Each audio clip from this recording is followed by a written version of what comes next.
वाहिगुरू जी का खालसा वाहिगुरू जी की फतेह संगत जी। हाँ जी, आज का हमारा पहला सेशन है चौपाई साहिब का। नितनेम की बाणियों की संख्या हमारी चल रही थी, राइट। तो ये चौथी बाणी है नितनेम की, जो अमृत वेले वाला नितनेम है उसकी चौथी बाणी है। और हाँ जी, आज के सेशन में जो हम कवर करेंगे वो है उत्थान का चौपाई साहिब की, कि चौपाई साहिब की बाणी जब उच्चारण की गई थी तो किसने उच्चारण की, कब उच्चारण की, कौन से सिचुएशन में उच्चारण की, मतलब ओवरऑल उसके आसपास के सर्कमस्टेंसेस को डिस्कस करेंगे। और एट द एंड एक और छोटी सी चीज़ है जो मैं स्पेसिफिकली डिस्कस करना चाहता था चौपाई साहिब की स्टार्टिंग में ही, वो भी हम चीज़ पोर्शन देखेंगे जो कि दूसरी, तीसरी और चौथी बाणी से रिलेटेड है। जाप साहिब, तप प्रसाद सवेई और चौपाई साहिब, क्योंकि ये तीनों दसम की बाणी है तो इनसे रिलेटेड एक कैच है और एक टिप है कह लो, जो कि एट द एंड वो मैं आपको बताता हूँ उत्थान का के बाद। फिर मेन जो चौपाई साहिब है उसकी संध्या फिर हम नेक्स्ट सेक्शन से स्टार्ट करेंगे।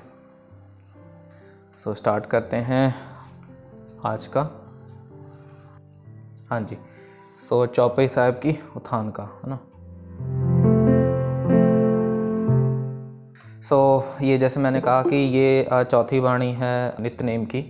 और गुरु गोबिंद सिंह जी ने जब खंडे बाटे का अमृत प्रिपेयर किया था 1699 में, तो उस समय ये चौथे नंबर पे बाणी पढ़ी गई थी अमृत प्रिपेयर करते टाइम। और जब हम पढ़ते भी हैं अमृत वेले तो इसको चौथे नंबर पे ही पढ़ते हैं। और ये बाणी ऑलरेडी 1699 से पहले लिखी जा चुकी थी गुरु गोबिंद सिंह जी के द्वारा। कुछ बाणियाँ ऐसे है कि जो गुरु गोबिंद सिंह जी ने ऑन द स्पॉट वहीं पे उच्चारण की थी, बट ये बाणी ऑलरेडी एक बार उच्चारण कर चुके थे गुरु महाराज, और ये दोबारा उच्चारण की गई थी खंडे बाटे की पाहुल देते टाइम। पहले लिख दी गई थी, उसके बाद फिर महाराज ने उच्चारण दोबारा फिर से की थी उस समय के अराउंड। और इस बाणी की जो डेट और प्लेस है कि ये बाणी कहाँ लिखी गई और किस डेट को लिखी गई, वो भी बाणी की एंड में हमको एज अ सिग्नेचर, मतलब गुरु महाराज वो चीज़ बाणी में ही ऐड कर देते हैं कि बाणी कब लिखी गई थी, कहाँ लिखी गई थी, वो हम देखेंगे, वो जो बाणी की पंक्ति है। तो ये जो है चौपाई साहिब, ये चौपाई साहिब जो मेन चरित्रोपाख्यान नाम की एक बाणी है श्री दसम ग्रंथ साहिब में। और चरित्रोपाख्यान एक बाणी है जो कि दसम ग्रंथ का काफ़ी बड़ा पोर्शन चरित्रोपाख्यान बाणी का ही है श्री दसम ग्रंथ साहिब में। और उस बाणी के एंड में ये बाणी आती है, ये जो पोर्शन है चौपाई साहिब का। और ये जो चौपाई साहिब है इसको चरित्रोपाख्यान का पाठ ही माना जाता है, आप एक तरीके से कह लो। वो एक अलग पोर्शन महाराज ने फिर सेपरेट किया खंडे बाटे की अमृत की पाहुल देते टाइम, तो है वो मेन पार्ट चरित्रोपाख्यान का ही है।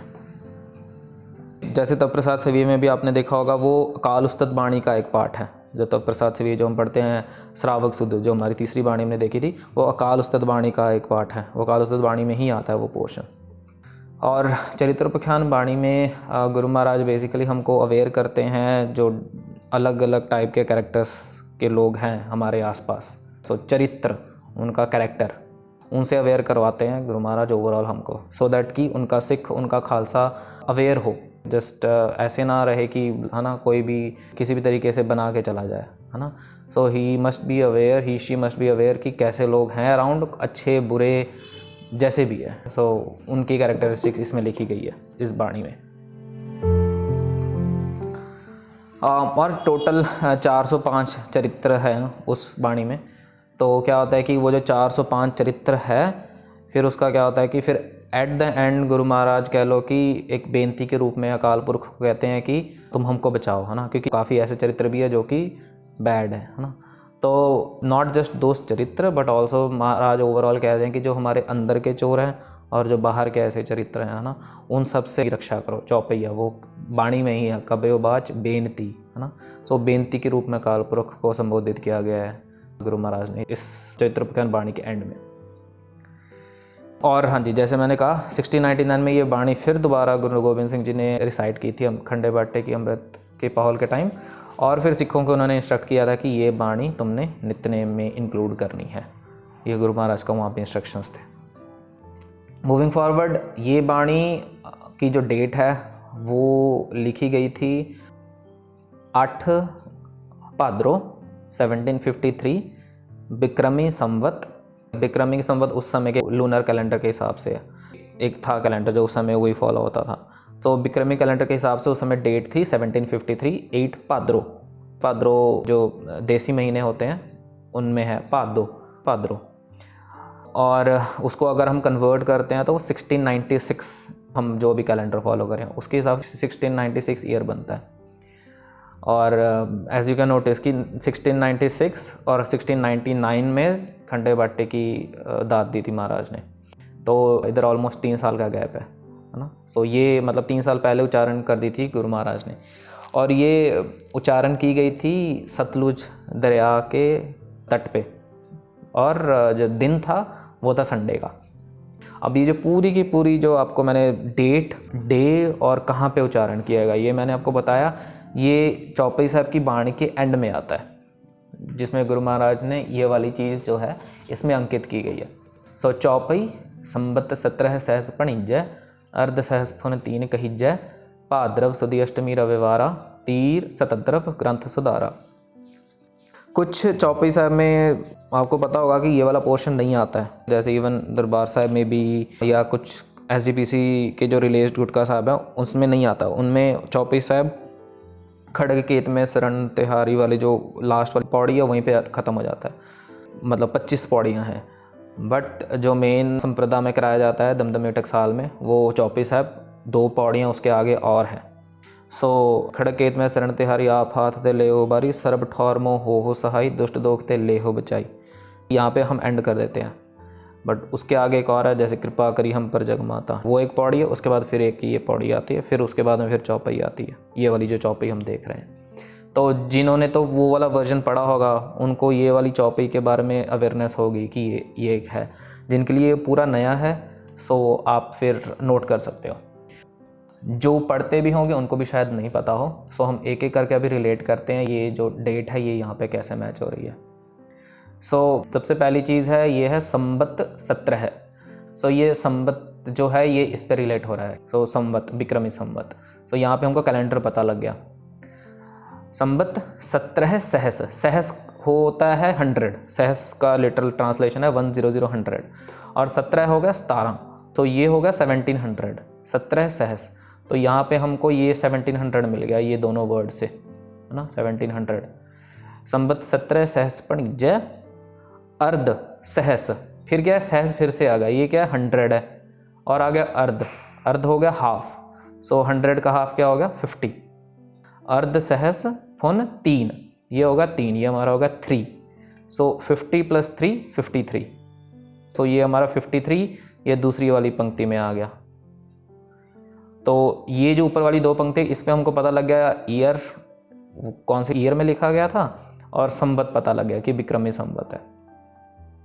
उसके बाद आता है भाद्रव सुदी अष्टमी रविवारा। भाद्रव हमारा महीना हो गया, भाद्रो जैसे मैंने आपको कहा ये देसी महीने हैं, देसी महीने जो मतलब जो नॉर्मल पंजाबी कैलेंडर में होते हैं वो हमारा भाद्रो महीना आ गया।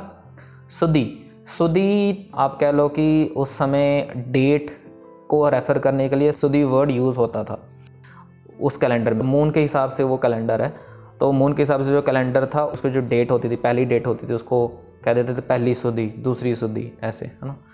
तो ये हो गई सुदी मीन्स अभी वो डेट की बात हो रही है। सुदी कौन सी है, अष्टमी, अष्टमी होता है 8। सो अष्टमी हो गया 8 हमारा, सो ये वाली चीज़ हमारी हो गई 8, है ना। सो सुदी अष्टमी, so it means date is 8, अष्टमी हो गया हमारा 8। भाद्रव सुदी अष्टमी रविवारा, ये तो हमको पता ही है जैसे हिंदी में बोलते हैं रविवार, है ना। सो ये रविवारा हमारा हो गया संडे, ये जो संडे लिखा हुआ है। सो भाद्रव सुदी अष्टमी रविवार, सो यहाँ से हमको डेट पता लग गया और दिन पता लग गया। फिर है तीर सतद्रव, तीर का मतलब होता है बैंक, मतलब उसका तट। सो ये तीर भी हमारा हो गया बैंक। तीर Satadru, Satadru is referring to river Sutlej, so ये सतलुज रिवर भी आ गई हमारी। सो तीर सतद्रव ग्रंथ सुधारा, सो मतलब ऑब्वियसली महाराज कह रहे हैं कि उसमें ग्रंथ को उन्होंने सुधारा, मतलब कि प्रॉपर कंपाइल किया। वो जो चरित्रोपाख्यान बाणी उन्होंने महाराज ने लिखी थी वो एट द एंड मतलब कह लो कि उन्होंने सिग्नेचर और स्टैंप लगा दी अपना कि यहाँ पे ग्रंथ की समाप्ति है, ये चरित्रोपाख्यान जो बाणी उन्होंने लिखी है। सो यहाँ से उस बाणी के एंड में ही हमको ओवरऑल महाराज ने हमको एक दे दिया सारा कुछ डिटेल्स कि कहाँ लिखी गई, कौन सी डेट को लिखी गई। और ये जहाँ पे बाणी लिखी गई थी ये वहाँ पे गुरुद्वारा साहिब भी सुशोभित है। गुरुद्वारा साहिब का नाम है श्री बिपौर साहिब। बिपौर साहिब नाम से फेमस है। वो नंगल सिटी है रोपड़ डिस्ट्रिक्ट में, ऑलमोस्ट अनंतपुर साहिब के तुम कह लो 10-15 किलोमीटर आगे जाके। और वहाँ पे नंगल डैम आपको पता ही होगा, जहाँ पे भाखड़ा डैम है ना, वो बिल्कुल उसके पास में ही है। और ये गुरुद्वारा साहिब सुशोभित है वहाँ पे। और अगर आप ये ऊपर से मैप भी देखोगे तो ये गुरुद्वारा बिपौर साहिब है और ये सतलुज रिवर साइड में फ्लो कर रही है। ये पंजाब में ही पड़ता है। इट्स वेरी क्लोज टू, मतलब कह लो कि हिमाचल का बॉर्डर, बट है ये पंजाब में ही है। सो गुरुद्वारा बिपौर साहिब अभी भी काफ़ी संगतें यहाँ पे आते हैं, दर्शन करते हैं। सो ये हो गई ओवरऑल हिस्ट्री है ना बाणी की, और उत्थान का हो गई। अब एक चीज़ मैं ये ज़रूर मेंशन करना चाहता था। सो ना क्या है कि अभी मंगलाचरण है जो बाणी के स्टार्टिंग में पढ़ा जाता है, जैसे एक ओंकार सतगुरु प्रसाद है ना, जो बाणी के स्टार्टिंग में होता है, एक मंगलाचरण होता है। और अब जो 3 बाणियाँ हैं जो मेन हमारी, जाप साहिब, तप प्रसाद सवी और चौपे साहिब, ये तीनों की तीनों दसम की बाणियाँ। नॉर्मली गुरु ग्रंथ साहिब जी में हर एक बाणी स्टार्ट होती है एक ओंकार सतगुरु प्रसाद से यूजुअली, या कहीं कहीं पे मूल मंत्र भी होता है गुरु प्रसाद तक है ना, वो काफ़ी जगह वो भी आता है। बट यहाँ पे फ़र्क हैं छोटे छोटे, जिसको याद रखना बहुत ज़रूरी है। सो आई विल ट्राई कि आपको मैं एक ईजियर वे बता सकूं, जैसे कि आप वो चीज़ को मेमोराइज़ कर सको। पहली चीज़ यहाँ पे ये जो मंगलाचरण है, सो ये जाप साहिब का मंगलाचरण है। अब यहाँ पे क्या कन्फ्यूजन होती है मोस्टली, ये जाप साहिब का है, बड़े छोटे छोटे से फ़र्क है इनमें। ये है तप प्रसाद सेविये का और ये है चौपई साहिब का जो हम आज देखने वाले हैं। इनमें कन्फ्यूज़ नहीं होना, ये चीज़ का बड़ा ध्यान रखना है। जिस बाणी का जो मंगलाचरण है हमने वही बोलना है, तो ये पढ़ते टाइम बड़ा ध्यान रहे हमें। पहले आप देखो तप प्रसाद सेविये, ये स्टार्ट होता है एक ओंकार सतगुरु प्रसाद से, और जो चौपई साहिब जो हम पढ़ने वाले हैं वो स्टार्ट होता है एक ओंकार श्री वाहिगुरु जी की फतेह से, है ना। अब पहला डिफरेंस तो यही हो गया दोनों में। बट आप देखोगे जाप साहिब एक ओंकार सतगुरु प्रसाद से ही स्टार्ट हो रहा है। सो यहाँ पे तप प्रसाद सेविये और जाप साहिब में ये सिमिलैरिटी है, बट मेरा मोटिव ये है कि आपको ये चीज़ याद रहे। सो मैं उस हिसाब से बताता हूँ। सो आप पहले फोकस करो सिर्फ तप प्रसाद सेविये और चौपई साहिब पे। So what you will notice कि एक तो डिफरेंस है ही कि ये स्टार्ट होता है एक ओंकार सतगुरु प्रसाद से और चौपई साहिब स्टार्ट होता है एक ओंकार श्री वाहिगुरु जी की फतेह से। उसके बाद पातशाही 10वीं कॉमन है दोनों में।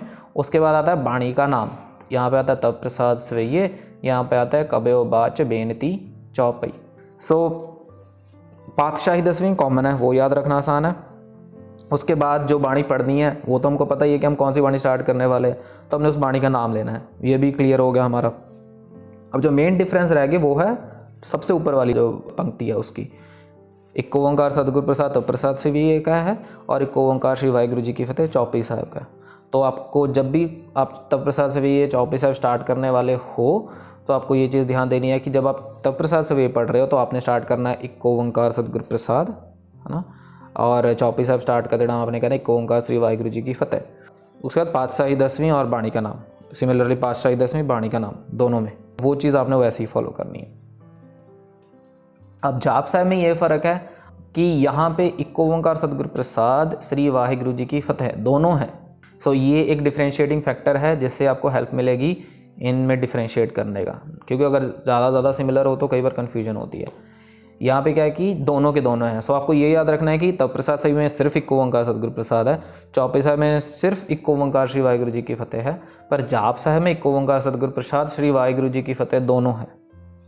उसके बाद फिर बाणी का नाम जाप।